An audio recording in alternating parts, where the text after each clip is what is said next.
Welcome back to the Morning Blend. Most companies in our country are family owned. That's a good thing, but sometimes those close relationships can go bad. So today we share three critical things that successful families know. Barry Goodman is with Birkdale Transition Partners. He grew up in a family business and shares the lessons that he learned doing that to help other business owners beat the odds. Good morning to you, Barry. Good morning. How are you? I'm doing great, thanks. And I love the fact that we've talked about those complexities to family run businesses because you think about all the practical elements of running a business, and then there's the emotional part and the relationships. But I also wonder, as we now talk about the future and how family businesses go about the planning for what's next, what do you suggest? Well, first of all, this is in many cases the first time that a family has been faced with these, critical and important questions. And decision to transition to the next generation is a complicated one, filled with lots of emotion, and which needs to be resolved through the process. A lot of times, companies will tell me it's not about the emotions, about the money, but it's always about the emotion. And then there's also the financial aspect.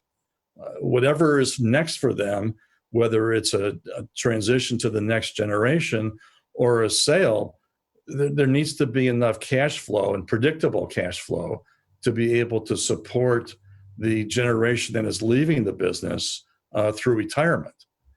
And a number of roadblocks that stand in the way. One is the family needs to have a shared vision and value system, and the value system of the family carries into the business, so that the business reflects the values of the family, and it really molds the two together. And in most cases, actually, the business is the fabric of the family, and that next generation is a key element. A lot of times there is are they going to be involved in the business, or are they not going to be involved in the business? And those are very critical issues. And how are they going to be involved in the business?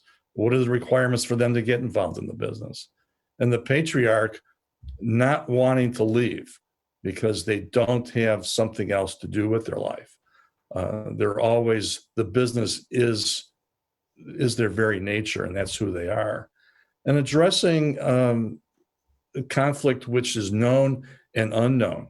Oftentimes, people will hold things in that's conflict, but those things need to be discussed. And any conversation about business now would not be complete without the discussion of COVID. But if anything that COVID has taught us is how to future-proof the business, what needs to be in place so that if there is a shock, the family and the business will survive through this.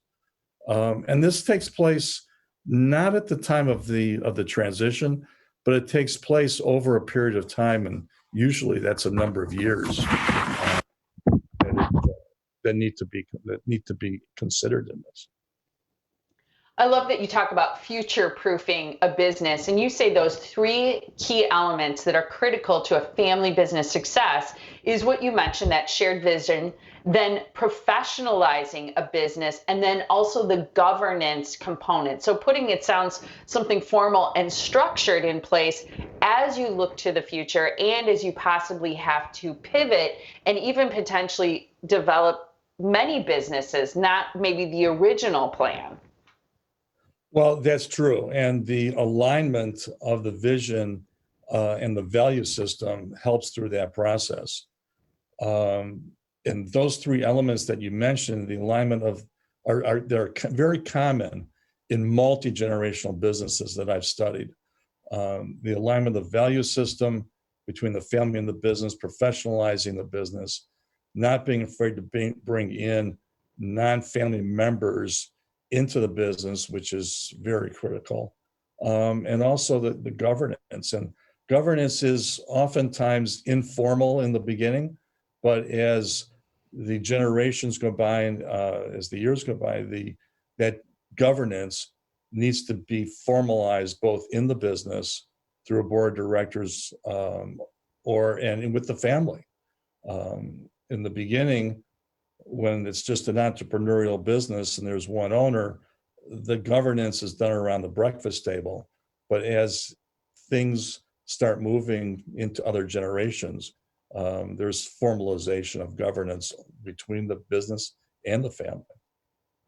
You make so many great points, especially the fact that families grow, and as they grow, they become more complex, which makes planning so important. You also say that you have to make room for people, but also possibly consider outside advice like yours. Just very quickly, why is that advice from outside so critical in your opinion?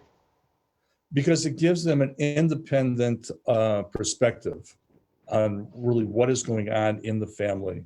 And good advisors bring several tools and an experience of dealing with a number of different families to bear with advising one particular family. Barry, thank you so much for your time today. Thank you.